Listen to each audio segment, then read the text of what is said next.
jóvenes. Buenas tardes, reciban un cordial saludo de parte de su profesora Betty Alejo. En este encuentro, semana 10. Fíjense que voy a revisar, pues se debe ser Gloria Flor que me está escribiendo. Fíjense que, sí, ya, qué bueno, ya estamos en clase. Entonces, fíjense que en esta semana 10 ya han pasado la primera, sí, ya han pasado, ¿verdad?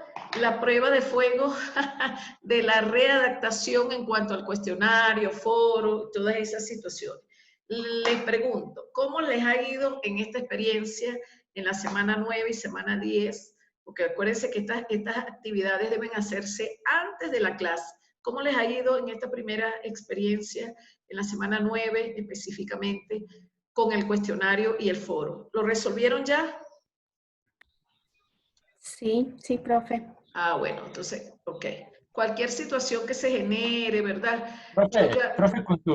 Profe, buenos días, buenas tardes con todos igual. En su materia hubo una confusión por mi parte dentro de en el transcurso de la semana, porque yo de hecho le había indicado a Glorita, porque dentro de la plataforma, en la pestaña de eventos salía una fecha, y dentro de la misma actividad, revisándole por semana, salía otra fecha. Entonces hubo una confusión dentro de los primeros días de la semana, pero después de eso estuvo ya fresco. Sí, me contó Gloria, no se preocupe que su presidenta, ella es muy activa, ella me comentó. Sin embargo, fíjense que yo ahorita, como hubo un estudiante que me pidió prórroga, entonces lo que quiero decirles es que les habilité el cuestionario hasta mañana. Aquella persona que si por X circunstancia no lo pudo presentar, tiene la oportunidad de hacerlo hasta mañana. Incluso le habilité para que haga 2 intentos. O sea que si le va mal en el primer intento, ya en el segundo tiene que irle bien. Por eso entonces les habilité el cuestionario hasta mañana. Bien, no solamente de la semana 9, sino también de la semana 10. Buenas tardes, profe, ¿cómo está? Muy bien, buenas tardes, Camila, ¿cómo te ha ido? Muy bien, aquí. Ok, adelante. Entonces, fíjense, mientras ustedes se van incorporando, ¿verdad? Voy a pasar a la siguiente lámina para explicarles el plan de clase del día de hoy. Hoy vamos a trabajar con el tema de la semana 9, por supuesto, y el tema de la semana 10. Tenemos entonces que vamos a hablar de la salud mental y, por supuesto, vamos también a describir las etapas de la niñez y de la adolescencia. Yo de la niñez no voy a hacer mucho hincapié, sin embargo, sí vamos a trabajar lo que son las etapas de la adolescencia. Para la semana número 10, que estamos ya, ¿verdad? Hoy, van a realizar como tarea el mapa mental. Van a hacer un mapa mental. Quiero detenerme aquí para explicarles un momentico. Como este tema no es tan largo, podemos socializar algunos aspectos o inquietudes que puedan tener. Lo primero es que en el mapa mental van a seleccionar, como son varios aspectos, pueden trabajar con la niñez o la adolescencia. Usted considere, de verdad, desde su aspecto, desde su decisión, va a tomar uno de esos 2 aspectos, ya sea la niñez o la adolescencia. Cuando yo les pido, solicito un mapa mental, no hagan mapa conceptual. El mapa mental se diferencia del mapa conceptual. ¿En qué se diferencia uno del otro? Bueno, en el mapa conceptual usted sí puede desarrollar todo lo que tiene que ver con los conceptos. En cambio, en el mapa mental, simplemente usted toma, por decir, si yo voy a agarrar el tema de la adolescencia, entonces yo coloco en el centro de ese mapa mental, coloco la adolescencia, es decir, la palabra adolescencia. Y de allí voy generando las líneas de, vamos a llamar así, de bifurcación o las líneas que van a florecer, esas líneas o esos esquemas que usted va a ir desarrollando o ampliando con cada una de las palabras que estén relacionadas, en este caso, con la adolescencia. ¿Se entiende eso? No va a describir ningún concepto. Es decir, solamente por decir, cito un ejemplo, hablo de la adolescencia. Bueno, busco un actor que me diga que la adolescencia va de los 12 a los 18 años. Entonces, coloco el autor, por decir Betty Alejo, y digo de 12 a 18 años es la etapa que corresponde a la adolescencia. Listo. No digo que es la adolescencia. En otro aspecto, ¿verdad? En otra flechita, no sé, otro esquema, allí puedo ubicar un aspecto específico de la adolescencia y voy desarrollando, son aspectos, no conceptualizando. ¿Se entiende lo que estoy explicando hasta este momento, porfa? Sí, está muy profe. claro. Ok, entonces continúo. Continúo. Entonces hoy, para iniciar, traigo como siempre una frase célebre que dice así. Déjenme ponerlo acá que se me... Ajá. Dice, la niñez es el corazón de todas las edades.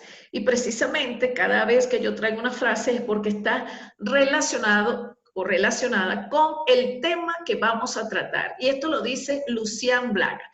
La niñez es el corazón de todas las edades, y es así. ¿Por qué? Porque nosotros, aunque estemos, ¿verdad? Adultos, también llevamos un niño por dentro. Por eso es importante que retomemos aquel autor que hemos trabajado en las semanas anteriores, que es nuestro estimado Eri Verne, el psiquiatra Eri Verne. Ese psiquiatra es uno de los que trabajamos que hace énfasis en la psicología transaccional, es decir, él habla de todo lo que tiene que ver con la personalidad. Y en esa personalidad, él establece los 3 tipos de personalidad para comunicarnos desde o a partir del yo niño, yo adulto o yo niño, yo padre y yo adulto. Esos son los 3 tipos de personalidad que establece el doctor Eri Verne en esos tipos de personalidad. Entonces, fíjense que generalmente el ser humano, pues eso está demostrado, lo dijo el doctor Eri, que nosotros nos comunicamos a partir del yo niño. Y eso se da mucho en las relaciones de pareja. Y generalmente, ojo, no tengo nada en contra de esto, pero los varones, que son los que desarrollan, o sea, tienen el desarrollo en ese aspecto, ¿verdad? Esa personalidad de yo niño, o sea, les cuesta más madurar, ya eso está demostrado también. La mujer madura más rápidamente que el varón. Entonces, vamos a distinguir varias cositas aquí. Lo primero es que cuando nosotros generalizamos, ojo, pues estamos generalizando, no estoy diciendo que Chacón, ni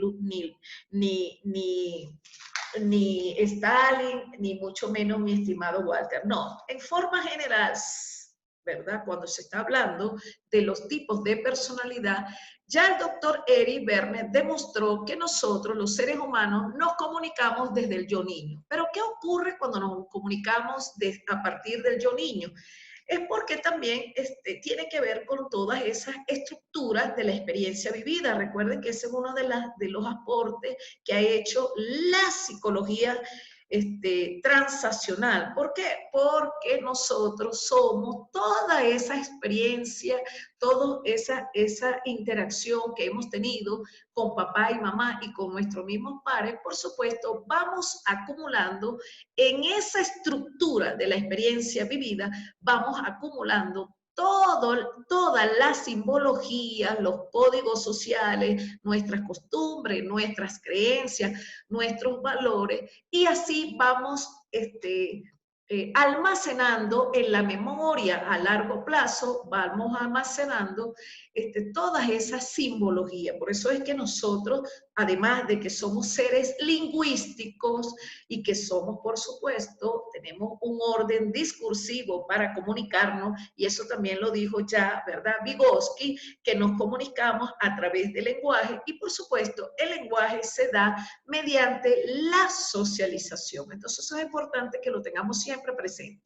Lo otro es que, volviendo al doctor Eri Verne, ¿verdad? Que habla de los 3 estados de la comunicación o de la personalidad. Entonces, desde el yo niño, nosotros establecemos todo ese gabaje, toda esa simbología que hemos asimilado en esa convivencia con papá y mamá, y especialmente con papá. Cuando nosotros estamos en esa convivencia con papá y mamá, nosotros vamos acumulando toda la simbología, y eso es lo que hacemos para identificarnos con el otro. Y generalmente nosotros los seres humanos nos comunicamos con el yo niño, eso por una parte. Y el otro es el yo padre. Cuando nos comunicamos con el yo padre, por supuesto, son todas esas simbologías que hemos adquirido con papá y con mamá. Y en el yo niño es que no hemos acumulado todavía esa experiencia o no hemos hecho ese proceso introspectivo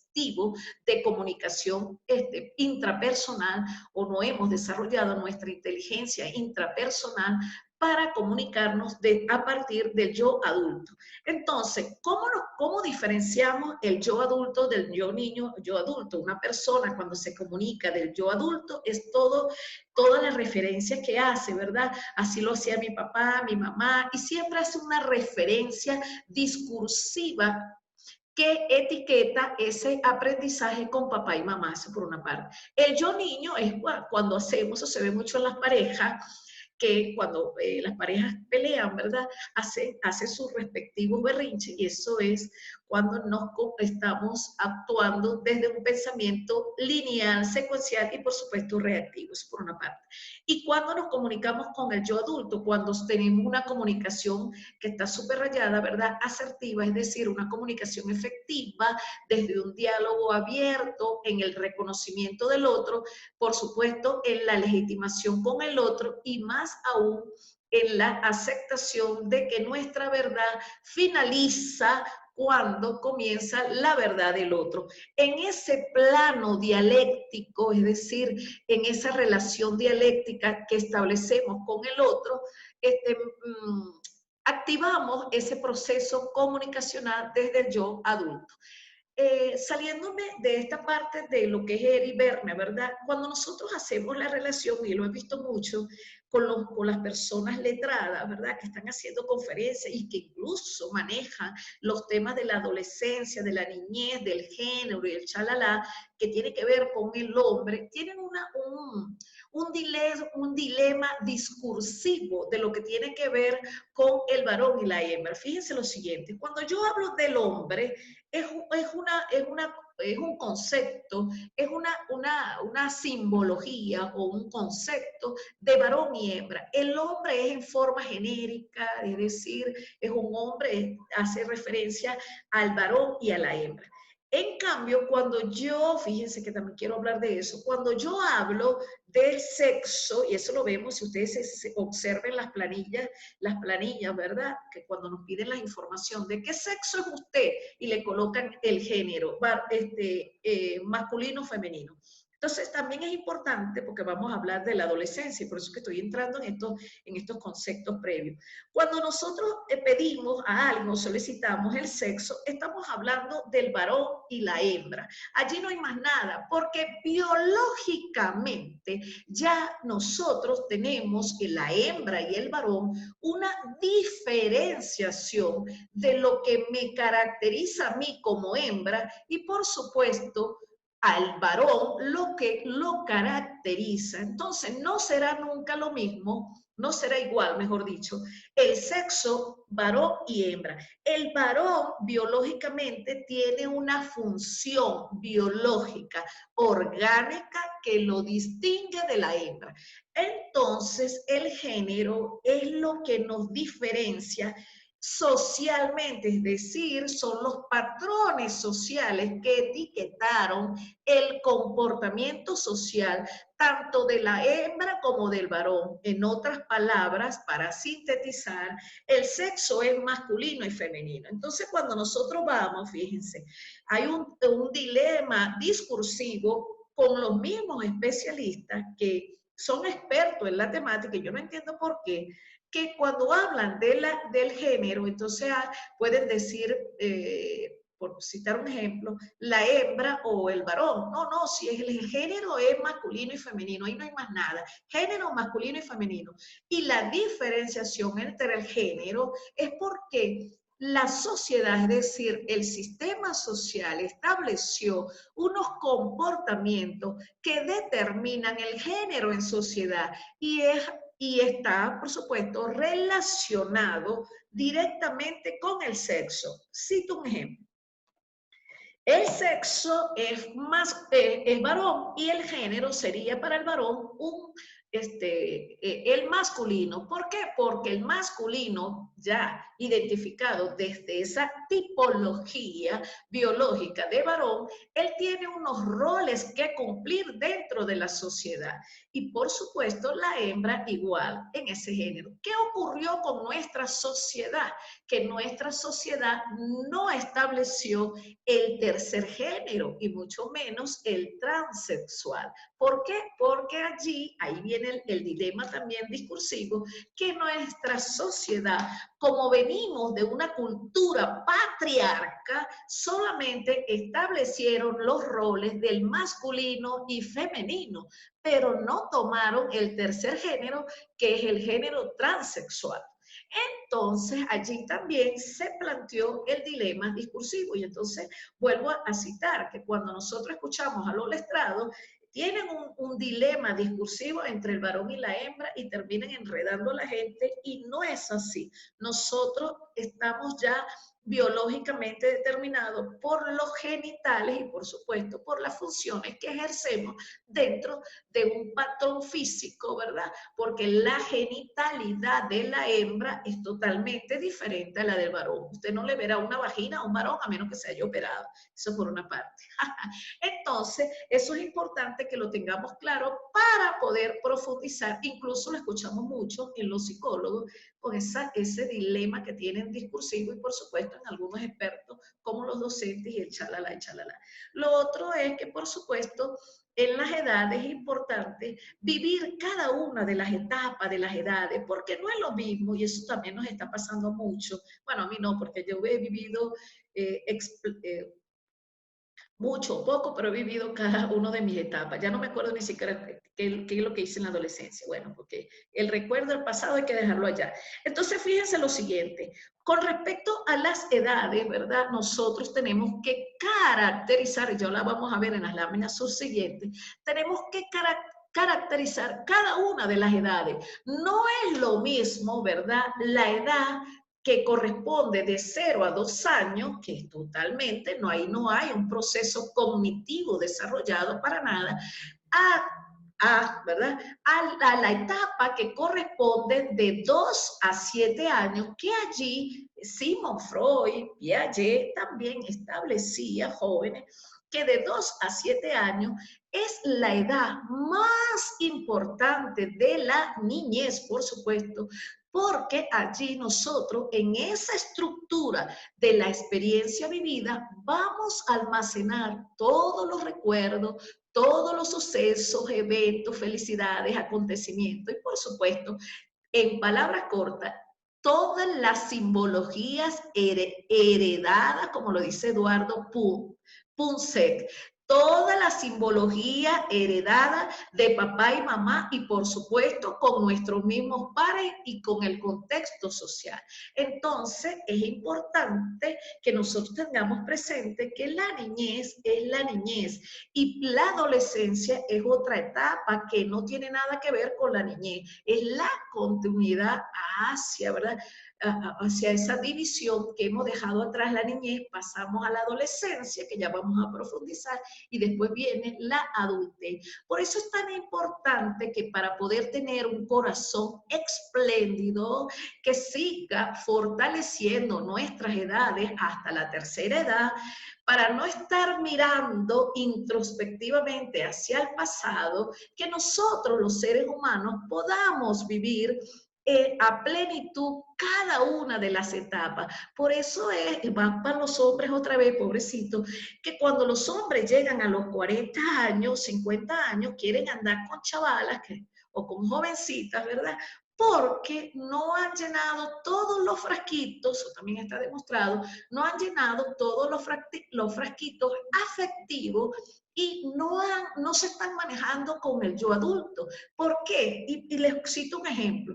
No es que esté mal que un hombre de 40 años salga con una chica de 15 años, 18, no está mal, porque en el amor, ¿verdad? No hay frontera, no hay edad, no hay límite. Sin embargo, ahí es donde tengo que resaltar, porque yo soy la abogada de Dios y del diablo. Sin embargo, cuando nosotros comparamos, que eso ya está demostrado, una vivencia de una persona que tenga 40 años, sus necesidades, requerimientos y afectividades serán totalmente diferentes y por supuesto su estructura cognitiva será totalmente diferente a la de un adolescente o un joven de 20 años. Entonces, por eso es que cada quien con su igual, esa es la diferencia.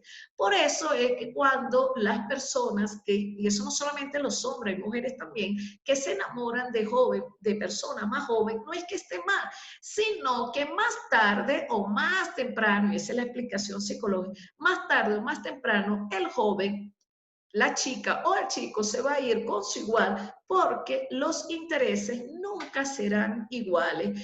Cada quien tiene que vivir cada una de sus etapas para que pueda vivir plenamente feliz y por supuesto desde esa niñez que nos caracteriza a cada uno de nosotros. Bueno, lo otro que yo había hablado en las clases anteriores, aprovechando que yo digo que este tema es corto, pero ustedes saben que a mí me rinde, que le quiero hacer este ejercicio joven y voy a minimizarlo porque me gusta más ver la hora para ver. La teoría de los 4 humores, ¿se acuerdan que eso lo habló la amiga muy perfectamente? Ya la voy a buscar porque yo anoto aquí también. La amiga Tapia, ella hizo el ejercicio y explicó muy bien. Yo quisiera que ustedes, sin decírmelo, lógicamente, no tienen por qué decírmelo, hagamos en silencio. Voy a poner otra vez la lámina. Hagamos el ejercicio. Este ejercicio yo les dije que lo teníamos pendiente, ¿se acuerdan? Pero como en la semana anterior no podíamos desarrollar contenido, hoy sí lo vamos a hacer. La teoría de los 4 humores que lo hizo, esta la propuso nuestro doctor, ¿verdad? Hipócrates, que él de una u otra manera estableció los 4 tipos. Entonces yo lo voy a ir describiendo y ustedes, lógicamente, cada uno se va a hacer una revisión introspectiva. Él hablaba de los 4 tipos de humores. El primer humor, y eso es muy famoso, ¿sabes? Este es famosísimo, está en casi todos los libros de psicología. Entonces, de la psicología contemporánea, por supuesto. Entonces, estamos hablando aquí de los coléricos. ¿Cómo es una persona colérica? Bueno, es un ser humano que es menos tolerante, obsérvenlo allí en la lámina, y propenso al estrés. ¿Han conocido o se caracterizan o se ubican ustedes en este tipo de personas que son poco tolerantes, propensos al estrés? Ustedes saben que hay gente que vive estresada por todo. Si el vecino está feliz abajo, él se estresa. Si llueve, se estresa. Si hay calor, también se estresa. Todos los elementos, tanto los factores externos como internos, lo estresan. Tiene bastante fuerza de voluntad. La voluntad es fuerte. Los coléricos, el problema es que también debemos diferenciar una cosa aquí importante. ¿Qué ocurre? ¿Por qué tienen fuerza de voluntad fuerte o determinada? Porque este lado tiene mayor dominancia el hemisferio cerebral izquierdo, porque los coléricos le tienen la dominancia del hemisferio cerebral izquierdo. Ahora bien, cada uno se va identificando. Los flemáticos son aquellas personas que generalmente todo les rebala, es decir, son indiferentes hacia los acontecimientos o situaciones que se presenten. Muy calmados, de verdad que me encantaría ser flemático. Los flemáticos son calmados, racionales y pausados. Este tipo de personas yo he conocido muchos. Son de verdad muy comedidos. ¿Por qué? Porque lo indiferente, no es que sean personas indiferentes, sino que todo lo que llegue allí, ¿verdad? Lo saben manejar porque se dejan llevar por todo lo que tiene que ver con ese proceso racional, lógico, y lógicamente son pausados y muy calmados. Ese es el flemático. Ahora bien, tenemos el otro que son los sanguíneos. Aquellos sanguíneos, y este lado, por eso es que están ubicados así, porque tiene, así como usted lo ve en la lámina, simplemente está observando el hemisferio cerebral izquierdo y lógicamente el contrario, que es el hemisferio cerebral derecho. Asimismo, tenemos los sanguíneos, ¿verdad? Son sentimentales, emocionales y sobre todo optimistas. Estos Estas personas, por supuesto, además de que son expresivos en todos sus aspectos, emocionalmente pueden fluctuar, ¿verdad? Un día pueden estar tristes, otro día pueden estar eufóricos, por supuesto también pueden ser optimistas, ver el vaso lleno, pero pueden también fluctuar, como fluctúan emocionalmente, porque son sanguíneos, son pura pasión, ¿verdad? Esa parte afectiva, sentimental, lógicamente, de una u otra forma, va a fluctuar sus emociones hacia. Acuérdense que las emociones tienen que ver con la alegría, la euforia, la rabia, la tristeza, ¿verdad? Y los estados emocionales que no tienen nada que ver con las emociones porque son estados emocionales. Los 4 estados emocionales son aceptación, no aceptación, frustración, resentimiento. Y los melancólicos, que esto también están, hay muchas personas y les digo aquí una situación importante. ¿Por qué es relevante conocer la teoría de los 4 humores? Porque generalmente los médicos que están bien preparados, por supuesto, cuando usted va a su consulta sin decírselo, ellos de una u otra manera le capta el tipo de personalidad que usted tiene, porque esto así como ustedes lo ven, establece o determina los tipos de personalidad, ya sea colérico, ¿verdad? Flemático, sanguíneo o melancólico. En cuanto a los melancólicos, tenemos, y este tipo de personas, y ellos lo observan mucho, es por eso, porque en el melancólico, y hay mucha gente que es muy melancólica, son aquellas personas que siempre tienden a ser depresivos, ¿verdad? Somnolientos, abatidos, todo lo abate, y por supuesto, también en algunos casos pausado, pero en ese pausado es para la resolución del problema. ¿Por qué? Porque generalmente este tipo de cuadrante, vamos a llamarlo así, también establece los tipos de pensamiento. Es decir, recuerden que nosotros tenemos 2 tipos de pensamiento. Bueno, tenemos muchos, por supuesto, pero porque hay el pensamiento divergente, el pensamiento complejo, el pensamiento simple, pero también tenemos lo que llamamos el pensamiento reactivo, porque estamos hablando de las teorías de los 4 humores, el pensamiento reactivo y, por supuesto, el pensamiento de resolución de problemas o para actuar en incertidumbre. Entonces, cuando nos manejamos a partir del pensamiento reactivo o reaccionario, estamos siendo siempre personas que vemos lo que dice la neurociencia, ¿verdad? Vemos el vaso medio vacío. Y no solamente que vemos el vaso medio vacío, es decir, que todas las situaciones, ¿verdad?, nos pueden producir depresión emocionalmente, somos descontrolados, abatidos, y lógicamente cuando estamos desplazándonos a partir del pensamiento reactivo, somos personas que no vemos la solución de los problemas, es decir, somos observadores desde una mente limitada y no nos permitimos ver la realidad a partir de la multidimensionalidad, y por supuesto que las realidades son multidiversas, porque así como hay un observador, existen 1000 observadores y cada observador va a observar la realidad a partir de su estructura de la experiencia vivida.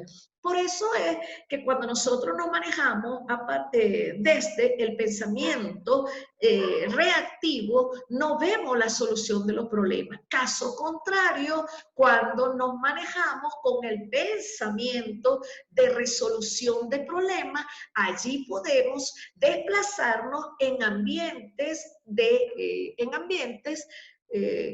en escenarios, mejor dicho, en escenarios inciertos de caos, y por supuesto generamos respuestas frente a lo desconocido. Eso es importante también que lo tengan presente. Ahora bien, voy a quitar esto y voy otra vez. Jóvenes, ¿Qué les parece? ¿Cómo se ubican ustedes sin decírmelo? ¿Se entendió esta explicación de la teoría de los 4 humores? ¿Está clarito? ¿Está oscuro? ¿O qué me dicen ustedes?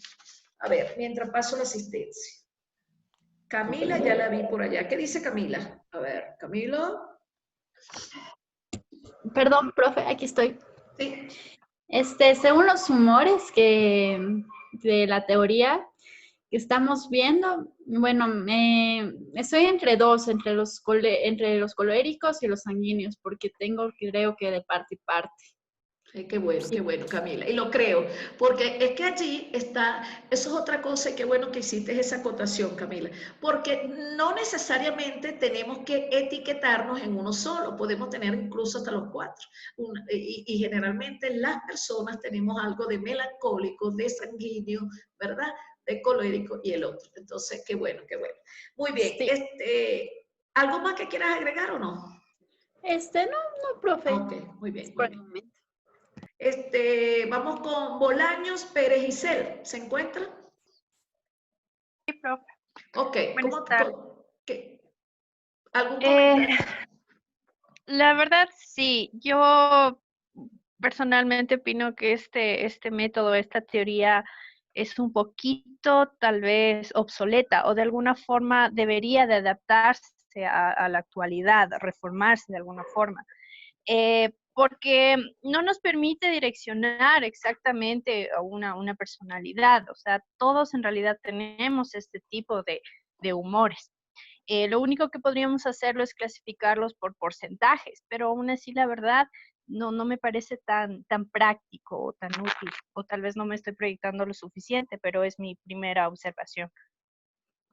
Ok, me parece bien porque aquí se aceptan todas las observaciones. Sin embargo, acuérdense que esta es una teoría de los 4 humores que lo utilizan mucho, está muy utilizada, demostrada, y ella tiene algunos criterios ya establecidos. No solamente es estos 4 o 5 aspectos, hay otros más.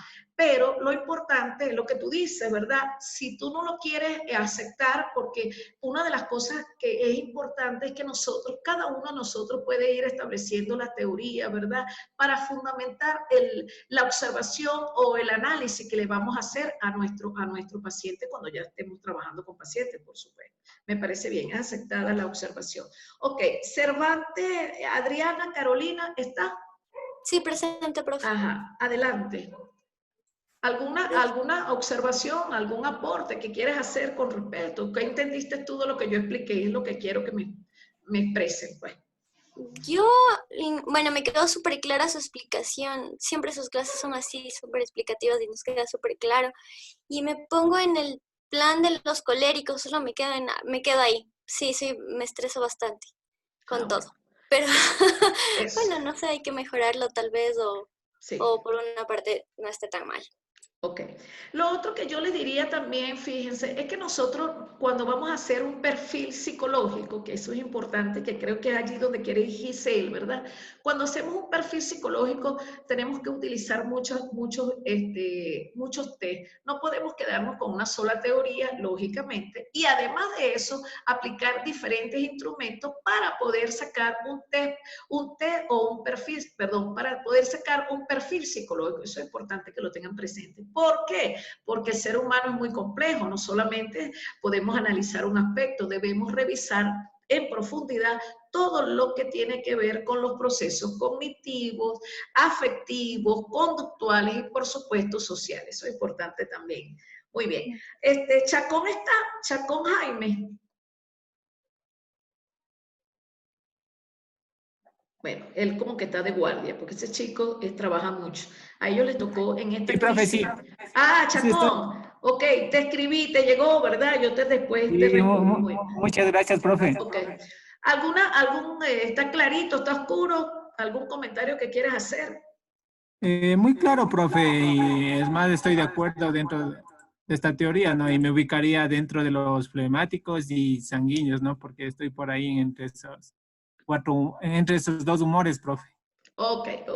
Acuérdense que esa teoría no la propuse yo, esa teoría, yo lo que estoy haciendo, jóvenes, es planteándoles, explayándoles todos los tipos de teoría que hemos podido manejar. O sea, mientras más se abran los abanicos para conocer, es importante. Ok, muy bien. Por aquí, Galeas, Carla, ¿se encuentra? Hola, profe, buenas tardes. Buenas tardes, bienvenida. Bienvenida. ¿Cómo te va, Carla?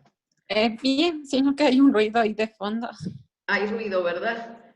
Sí. Está claro, está oscuro, ¿todo bien? Sí, profe, o sea, de lo que nos explicó, pues yo considero que la teoría de los 4 humores nos permite saber un poco más los diferentes tipos de temperamento que tiene cada persona y también que a través de ellos podemos construir un poco, guiarnos un poco en la personalidad que tendría cada uno. Bueno, los que están ahí, yo me siento identificada en los sanguíneos y los flemáticos. Muy bien, ok, excelente. Estimada Gloria Gallardo, que también la vi, porque esa es mi presidenta, yo siempre la tengo que ver. Hola, profe, buenas tardes. Buenas tardes, adelante. Presente. Sí, bueno, de acuerdo a esta teoría de Hipócrates, que bueno, es un poquito antigua, pero vale la pena estudiarla porque está dentro de lo que tiene que ver con los tipos de personalidad. Entonces, sí, bueno, yo estaría dentro de los coléricos y los sanguíneos. Qué bueno, Me identifico. Qué bueno. Como que sí. Eso, profe. Muy bien. Jiménez Lora Angélica, ¿se encuentra? Profe, aquí estoy. Ajá. De Ok. guardia, dicen. Jiménez, ¿qué quisieras agregar tú, mi amor? Bueno, profe, yo considero que me encuentro dentro de los flemáticos. Y quería contar que de igual manera esta teoría se nos aplicó en el trabajo. En la cuarentena realizamos un test en el cual nos indicaban, yo trabajo en servicio al cliente, entonces nos mostraban que alrededor del mundo existen 4 tipos de personas y precisamente nos indicaron esto. Nos dieron tips y para saber manejar cuando los clientes manejan objeciones o notamos que mienten, todo ese tipo de cosas lo vimos dentro de esta teoría de los 4 humores. Oye, qué bueno, excelente. ¿Y tú tienes el material para que me lo puedas prestar? Justamente ahorita me entré a buscarlo, pero como fue en abril, ya se cerró. No lo puedo volver a tener. Ah, qué lástima. O sea, no te quedaste con nada, no anotaste nada. No. Cónchale, qué lástima, Sí, porque quise sí. buscarlo ahorita, pero no, ya no me deja entrar. Ah, bueno, pero de todas maneras, si la llegas a conseguir con uno de tus compañeros, me lo facilitas, porfa, que a mí me interesa todo lo que tenga que ver con eso. Qué bueno, Ok. qué bueno. Walter, el amigo Walter, ¿se encuentra? Walter tenía problema con el sonido, con la cámara también, ¿no es? Buenas tardes, Walter. Cuéntame. Nada, profe, aquí atendiendo las clases. Ajá. ¿Quieres hacer algún resumen de lo que yo dije? No, todo muy claro, profe. Ok. Todo súper claro. Ah, bueno, está bien. Pacheco, Tapia, Miriam, la amiga Miriam, Tapia. Sí, profe, buenas tardes. Buenas tardes. La teoría de los 4 humores, sí, también me lo habían hecho alguna vez y era en base a unos cuestionarios, hacían algunas preguntas y según los resultados van ubicando cuál se tiene más porcentaje. Como decía la compañera, como que tenemos rasgo de algunos, ¿no es cierto? Pero siempre hay un predominante. Entonces recuerdo que en esa vez me salió sanguínea. Sanguínea colérica, pero más sanguínea. Qué bueno, qué bueno, qué bueno. No guardaste el material tampoco, me imagino. Ay, no sé, tendría que buscar. Si lo consigue, ya sabe, se lo pasa a su compañero. Es bueno, mire, toda la información que ustedes puedan socializarse es interesante, porque de aquí a que ustedes se gradúen, es mucho la información que deben revisar y, por supuesto, intercambiar. Es importante que conozcamos todo lo que nos llega a nuestras manos es para hacer una revisión. Es importante eso, ¿ok? Qué bueno. Sangó, Cristian, ¿está? Sí, profe, Sango, presente. ¿no? Buenas tardes. Ya no sé por Sí, qué sí se... Ajá, presente. ok. Sí, profe, tenía problemas de internet. Bueno, tengo pequeños problemas de internet y realmente no le pude escuchar la parte de las teorías de los 4 humores. Entonces, pero bueno, les estoy escuchando a mis compañeros y algo estoy entendiendo. No pude escucharle. Ajá. Sí, yo no sé qué ha pasado, pero siento que esta semana el internet está como muy lento, no sé, algo ocurre, ¿verdad que sí? Bueno, está bien. Tapia, Jessica, ¿está? Profe, buenas tardes. Muy buenas tardes, adelante. Bueno, es la primera vez que escucho este tema, ¿no? Muchas veces lo habíamos manejado, hemos manejado estas palabras, ¿no? Eres colérico o no conocido como flemático, sino eres muy calmado, eres muy tranquilo o eres muy emocional, pero no sabíamos a qué hacía referencia. A través de esta clase pudimos entender y comprender que esto aparece a partir de una teoría, que es muy importante y que nos identifica a cada uno de nosotros, ¿no? Bueno, yo me identifico colérica, soy un poco mal genia, o sea, me gusta que las cosas salgan bien y no me gusta hacer las cosas 2 veces y sí me molesto cuando no se lo hace correcto, ¿no?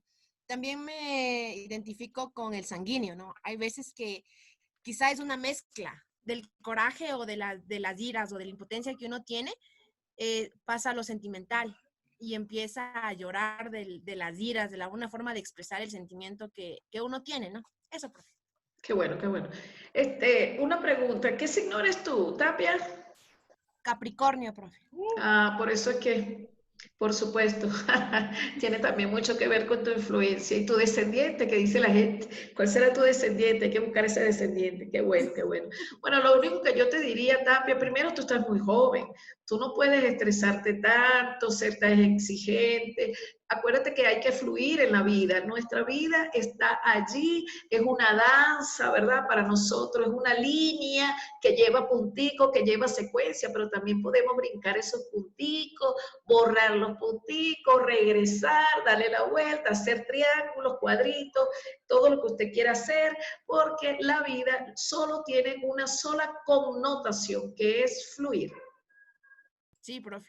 Mana, fluir, porque si no vas más tarde o más temprano, vas a somatizar enfermedades psicosomáticas y no vale la pena. Es lo que mi reflexión que yo te diría en este momento.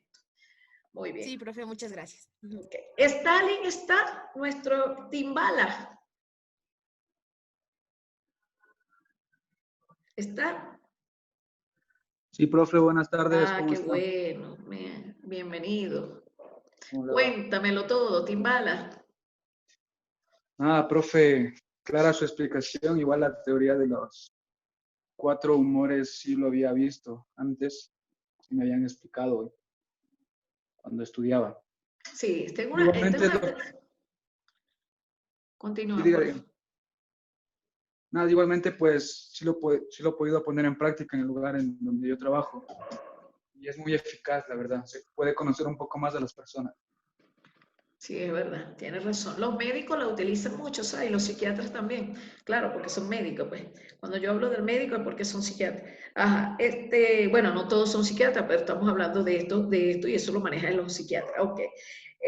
Muy bien. ¿Rendín se encuentra? Rendín nunca falla. ¿Está Rendín? Buenas tardes, profe. Hola, buenas tardes, bienvenido. ¿Qué dices tú, Rendín? Cuéntame, muy claro, muy oscuro, ¿cómo va todo? Súper claro, profe, bien Ay, interesante. gracias a Dios. En lo que a mí corresponde, creo que tengo las 4 en un solo día y a veces hasta más emociones, entonces... Sí, ahí tengo una mezcla. Es que depende de la situación también, ¿no? Depende con quién se esté, a dónde se vaya, entonces... Un océano de Las emociones. personalidades que cada uno tiene. Ok. Pero ahí tengo una ¿Qué mezcla. signo eres tú, Rendín? Cáncer. Cáncer. Ajá. Cáncer. Sí. Ah, con razón, sí, sí te la compro. Sí te maneja por los cuatro estadios de esta personalidad. Porque el cáncer, como la luna, le influye muchísimo, lógicamente, le va a variar su humor, por supuesto que sí. Bueno, por eso, mira, yo lo que siempre le puedo agregar a estas teorías, ¿verdad? Porque cada quien, como lo dije y se lo dije a todos, ya lo dije. Nosotros, jóvenes, lo importante es aprender a conocernos. Cuando nosotros tenemos una mirada hacia nosotros mismos para conocernos y permitirnos entender y manejar el cuerpo emocional. Porque uno de los problemas que nosotros tenemos es que no conocemos nuestro cuerpo emocional. Cuando aprendemos a ver por qué fluctuamos emocionalmente y por qué hay distractores que nos mueven, ¿verdad?, nuestras emociones, o hay elementos subjetivos, es decir, no subjetivos, de sugestión es la palabra. Cuando hay elementos de sugestión que nos balancean nuestras emociones, allí tenemos que hacer un stop y revisar por qué estamos fluctuando emocionalmente. Y lógico es que nosotros somos seres sentisapiens, es decir, somos sentimiento, pero también razón.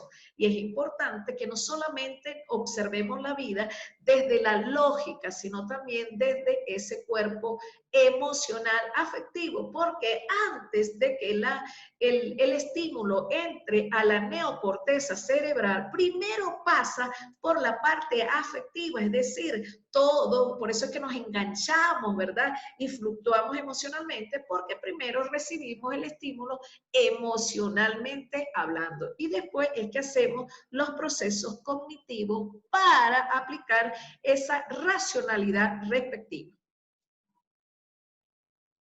Ok, muy bien, Randy. Flor, Castro, Diana, ¿te pudiste conectar, verdad? Sí, aquí estoy. Ok. Bueno, yo pienso que soy más sanguínea. Puedo tener rasgos a veces coléricos, pero pienso que es cuando fluctúan mis emociones. Entonces, quiero más bien cercarme en lo que es lo sanguíneo. Recordando lo que es esta teoría de los 4 humores, es súper interesante porque es una forma sencilla, se puede decir, justamente de desarrollar la emocionalidad y lo que nos acaba de decir, doctora, el autoconocernos, el autoevaluarnos, que funciona bastante bien. Qué bueno, qué bueno. El autoconocimiento es una palabra que la manejan mucho los teóricos y todo el mundo, incluso en la escuela ya quieren, ¿verdad? Desde esos pilares fundamentales de la educación, que es el aprender a conocer, el aprender a ser y el aprender a convivir, y el último es el ser. Allí todo está relacionado al autoconocimiento, pero el problema del autoconocimiento es que mientras el ser humano no se permita tener una comunicación introspectiva para bajar a las profundidades de la estructura de la experiencia vivida, jamás podrá conocerse. Porque recuerden, y allí tenía razón Jean Piaget, Sigmund Freud y todo lo que hemos revisado. ¿Por qué? Porque nosotros, lo que nos identifica, lo que nos caracteriza simbólicamente hablando, ¿verdad?, son nuestras creencias, nuestras costumbres, nuestros valores adquiridos en esos primeros años. Y toda esa experiencia, ¿verdad?, como lo dice Humberto Maturana, si nosotros nos desarrollamos en un ambiente de amorosidad, seremos seres amorosos. Pero si es lo contrario, ¿verdad?, que estamos en un contexto familiar donde todos son indiferentes, agresivos, por supuesto vamos a ser personas problemáticas y lógicamente resentidas. Eso ya está demostrado, eso lo dicen los letrados, y por eso es que uno de los primeros, vamos a llamar así, eslabones de la vida para revisar es la estructura de la experiencia vivida. ¿Por qué? Porque es en nuestro hogar que nosotros vamos formándonos con las simbologías respectivas, y por eso tenemos que revisar mucho, no solamente la del paciente, sino la de nosotros mismos, ¿verdad? Porque en ese en esos códigos que nos simbolizan, nosotros nos etiquetan papá y mamá como una persona, ¿verdad? Agresiva o una persona amorosa. Las personas agresivas, violentas, es porque vienen de contextos o de familias que son también agresivos y, por supuesto, violentos. En cambio, los que son dóciles, ¿verdad? Amorosos, tiernos, es porque son personas que vienen de una convivencia en un contexto de amorosidad, como lo establece Humberto Maturana. Bueno, jóvenes, saliéndonos de este tema, entonces vamos a hablar, y por eso es que traía todo ese contenido previo, ¿verdad? Para reforzar, porque hoy uno de los temas que vamos a hablar en estos minutos que nos quedan, que son largos, vamos a hablar de la salud. Bueno, un concepto muy manejado en la actualidad es la salud física y la salud mental. Por supuesto, podemos observar aquí en la lámina, ¿verdad?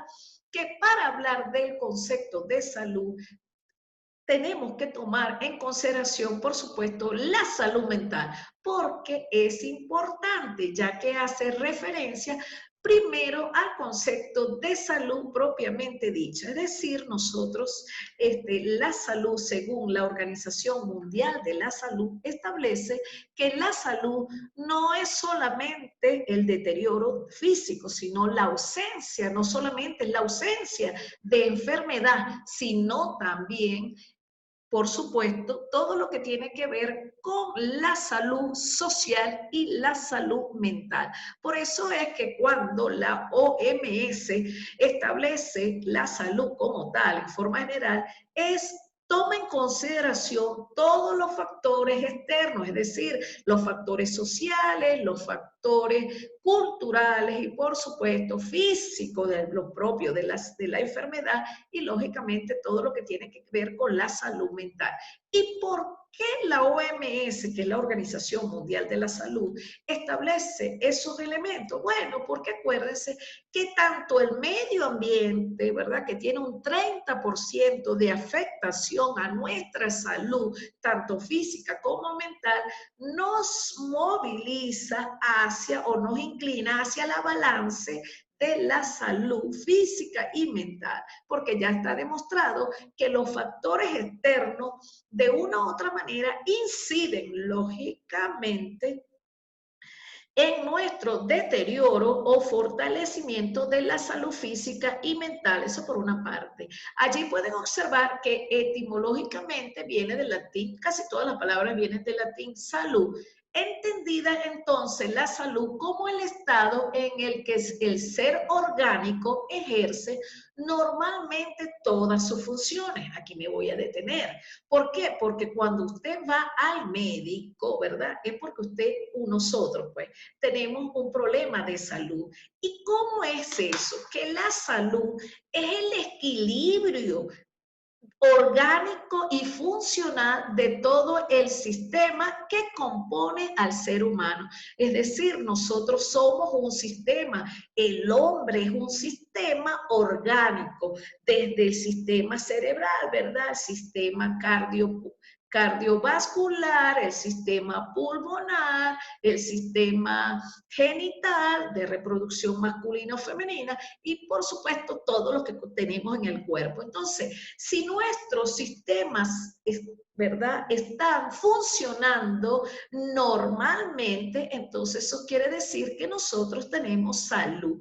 Pero, fíjense el pero ahora también la Organización Mundial de la Salud estableció la salud bucal, es decir, que no solamente es la salud física, o incluso los países del primer mundo, para darle un certificado a una persona para decir que está bien en la salud, que lo certifican, porque hay algunas empresas, ¿verdad?, o organismos que lo solicitan, le hacen un chequeo no solamente físico, es decir, un examen físico o un examen, un laboratorio, un patrón de laboratorio, sino también le mandan a chequear la vista, porque la vista es importante, la salud bucal, el oído, todo. ¿Por qué? Porque nosotros somos un sistema orgánico. Y si todo nuestro sistema orgánico está funcionando en perfecto equilibrio, eso quiere decir que entonces fisiológicamente hablando, no hay ninguna patología que nos altere y nos produzca enfermedades o patologías. Eso es importante tenerlo claro. Ahora bien, cuando nosotros estamos en lo que es la salud mental, ¿verdad? Ay, pero ¿por qué no se me mueve? Ya va que lo voy a montar acá. Yo les traje unos geeks, ay sí, ¿ves? Entonces vamos para atrás, porque yo incluso les traje esta figurita para que nunca se olviden de este concepto. Entonces, la salud mental está relacionada con todo ese equilibrio entre mente, cuerpo y alma. Y parece mentira, jóvenes, si nosotros observamos a muchos adultos, los adultos tienen problemas de salud mental. ¿Por qué? Porque generalmente estamos siempre mirando hacia el pasado, una mirada hacia el pasado de lo que no pudimos lograr. ¿Por qué? Porque cuando eso se ve mucho, sobre todo en la tercera edad, que las personas empiezan a hacer un inventario de todas las metas que lograron en ese proyecto personal, profesional, laboral, como lo vimos en el ejercicio anterior, ¿verdad? ¿Se acuerdan? De la rueda de la vida. Por eso es que es tan importante mantener el equilibrio de la rueda de la vida, ¿verdad? En todos los aspectos, no solamente físico, afectivo, espiritual, social, sino también familiar, en el plano de pareja, en el plano laboral y por supuesto un espacio que también tenemos que considerar, ¿verdad? Que es el ocio. El ocio es importante para nosotros tener higiene mental, eso es muy importante. Lo otro que yo les diría acá, ¿verdad? Con relación a la salud, como lo establece la Organización Mundial de la Salud, que no, la salud no es solamente la ausencia, por fin, la ausencia de enfermedad, sino el resultante de todos los factores intrínsecos o extrínsecos de la persona. Entonces, todos esos factores que están externos es lo que más nos perjudica. ¿Por qué? Porque el medio ambiente tiene más del 30%, no tiene el 30% de afectación para las enfermedades. Y el otro gran porcentaje, parece mentira, es el factor genético, es decir, que si nuestros papás, nuestra mamá o nuestros familiares, ¿verdad?, han sufrido de alguna enfermedad, como por citar un ejemplo, la diabetes o hipertensión arterial o enfermedades cardiovasculares, nosotros tenemos un porcentaje bien elevado, creo que es el 15%. Esa lámina no la traje, pero se las voy a traer en la clase que viene. Allí, ¿verdad? Está, por supuesto, esos factores presentes que van a estar, vamos a decir, latente en nuestra salud. Por eso es que es tan importante, ¿verdad?, que nosotros no solamente establezcamos esa salud desde la ausencia de las enfermedades, porque la OMS no establece la ausencia de enfermedades, sino es el resultado complejo de todos los procesos que interactúan no solamente en ese aspecto físico, biológico, orgánico, sino también los factores económicos, sociales, políticos, ambientales y por supuesto hereditarios, porque esas condiciones de una u otra manera van a estar allí fluctuando, ¿verdad?, para que nosotros podamos de una u otra forma somatizar algunas enfermedades. Recuerden que todo lo que interactúa a nivel de los factores externos y lógicamente internos, de una u otra forma nos van a impactar en esa salud física, mental y social. Lo otro es que, por supuesto, pasando a esta, ¿verdad?, en el ámbito clínico, lo pueden observar en la presente lámina, ¿verdad?, por mucho tiempo se ha, vamos a decir así, se ha establecido el concepto de la salud mental, incluso esta terminología de la salud mental. Recuerden que era lo que yo les iba a decir ahorita.